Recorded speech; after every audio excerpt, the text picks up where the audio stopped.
হরে কৃষ্ণ। মাঘ মাসের কৃষ্ণ পক্ষের একাদশী ব্রত ষটতিলা একাদশী ব্রত 2026 কবে পালন করতে হবে? 2026 সনের প্রথম একাদশী ব্রত ষটতিলা একাদশী ব্রত কবে পালন করতে হবে চলুন আজকের এই আলোচনায় জেনে নিই। এবং এর সাথে এই ভিডিওটির শেষে থাকছে একাদশী ব্রতের পরের দিনের সমগ্র ভারতবর্ষের প্রত্যেকটি স্থানের অর্থাৎ সবকটি রাজ্যের পালনের সঠিক সময়সূচি। তো চলুন শুরু করা যাক। এই মাঘ মাসের কৃষ্ণপক্ষের একাদশী ব্রত অর্থাৎ 2026 সনের এই মাঘ মাসের কৃষ্ণপক্ষের একাদশী ব্রতটি ষটতিলা একাদশী ব্রত পালন করতে হবে 14ই জানুয়ারি 2026 অর্থাৎ বুধবার।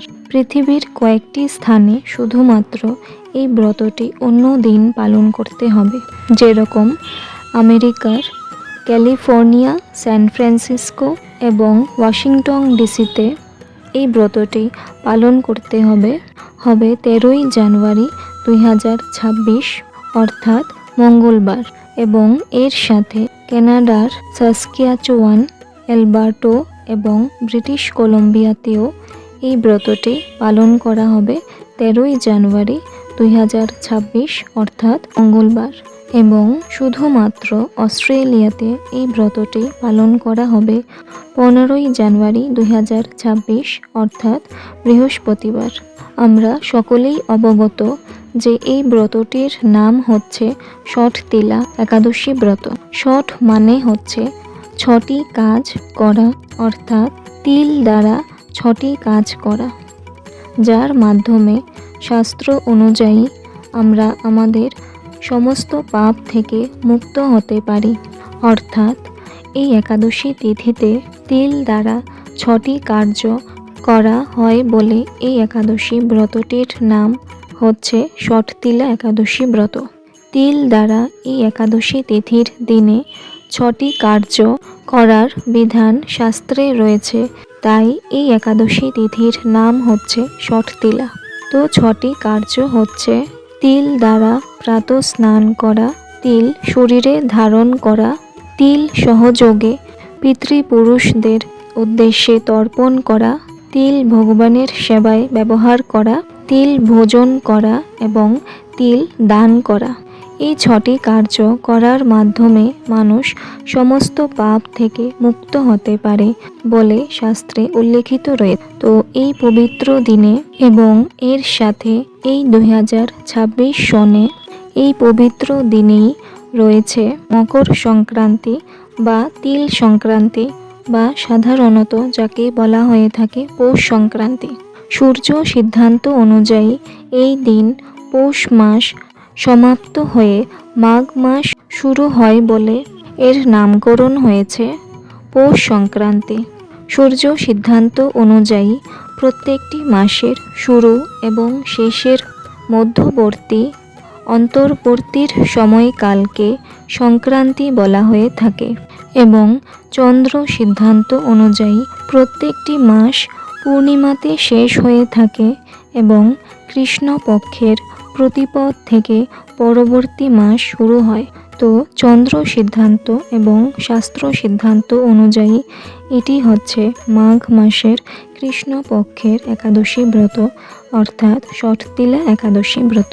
তো এই ষটতিলা একাদশী ব্রততেই শুধুমাত্র সব রবি শস্যের মধ্যে তিল গ্রহণ করার অনুমতি শাস্ত্রে রয়েছে, কিন্তু অন্য কোনো একাদশীতে কোনো রকম রবি শস্য গ্রহণ করা নিষিদ্ধ।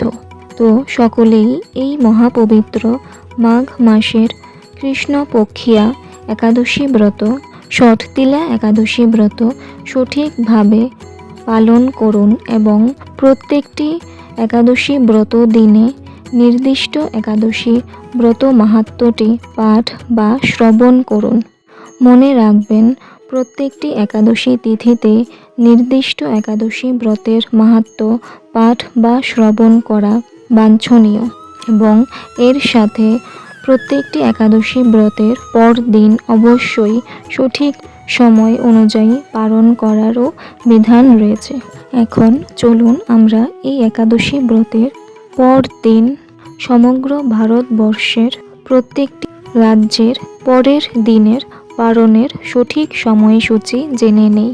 তা হচ্ছে পশ্চিমবঙ্গ 15ই জানুয়ারি 6:27 থেকে 9:56, দিল্লি 7:14 থেকে 10:45, বৃন্দাবন 7:10 থেকে 10:42, উত্তরপ্রদেশ 6:58 থেকে 10:30, মুম্বাই 7:14 থেকে 10:56, পুনে 7:09 থেকে 10:52, নাগপুর 6:53 থেকে 10:33, চেন্নাই 6:35 থেকে 10:23, ভুবনেশ্বর 6:24 থেকে 10:05, ঝাড়খণ্ড 6:32 থেকে 10:09, বিহার 6:35 থেকে 10:09, ছত্তিশগড় 6:42 থেকে 10:21, শিলং 6:10 থেকে 9:44, গুয়াহাটি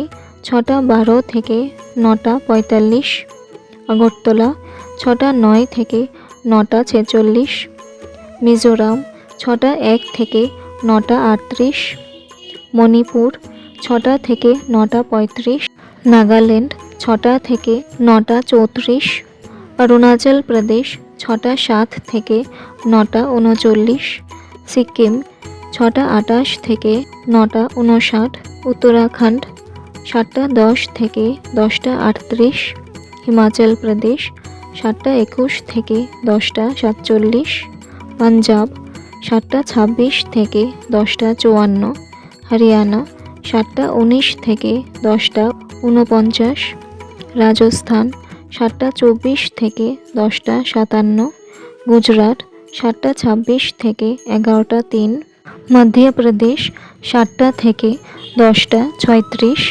হায়দ্রাবাদ 6:49 থেকে 10:33, বিশাখাপট্টনম 6:31 থেকে 10:14, গোয়া 7:03 থেকে 10:49, ব্যাঙ্গালোর 6:45 থেকে 10:34, কেরালা 6:45 থেকে 10:37, জম্মু কাশ্মীর 7:32 থেকে 10:56 এবং এর সাথে আন্দামান এবং নিকোবর দ্বীপপুঞ্জে 5:43 থেকে 9:33 অবধি।